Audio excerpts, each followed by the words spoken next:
নমস্কার। আজ হচ্ছে 24 ফেব্রুয়ারি 2022। আজকে আমি আপনাদেরকে দেখাচ্ছি, আজ আমি যে সমস্ত আম গাছগুলো বিভিন্ন সময় সময় গ্রাফটিং করে রেখেছি, এগুলো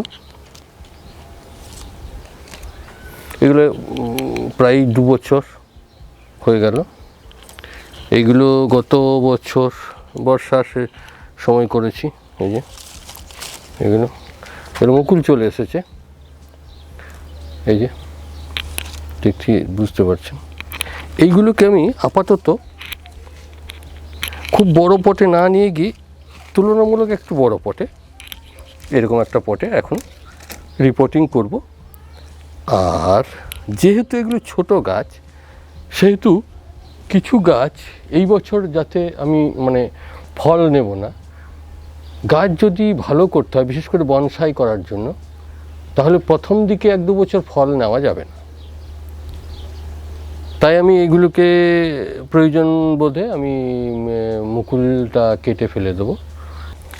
এখানে যে মাটিটা দেখছেন, এই মাটিটা একটু অন্য ধরনের তৈরি করলাম। এটার মধ্যে মোটামুটি 60% মতো বালি আছে, নদীর বালি, মোটা দানার হলে ভালো হয়।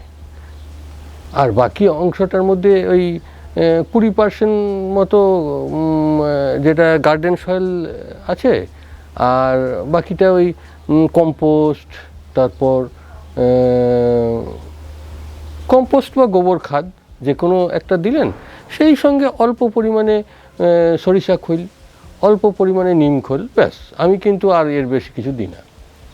তবে আমি একটা কম্পোস্ট ব্যবহার করছি, যেটা হচ্ছে যে এখন বিভিন্ন ফার্টিলাইজার কোম্পানি কম্পোস্ট সার তৈরি করছে। এই যে এটা কোনো কোম্পানির নাম করছি না, এখন এই দানা দানা তৈরি করছে, এইটাকে আমি ব্যবহার করছি, খুব ভালো কাজ দিচ্ছে। যাই হোক, মাটিটাকে আমি তৈরি করে নিয়েছি, এই মাটিটাই আমি ব্যবহার করছি।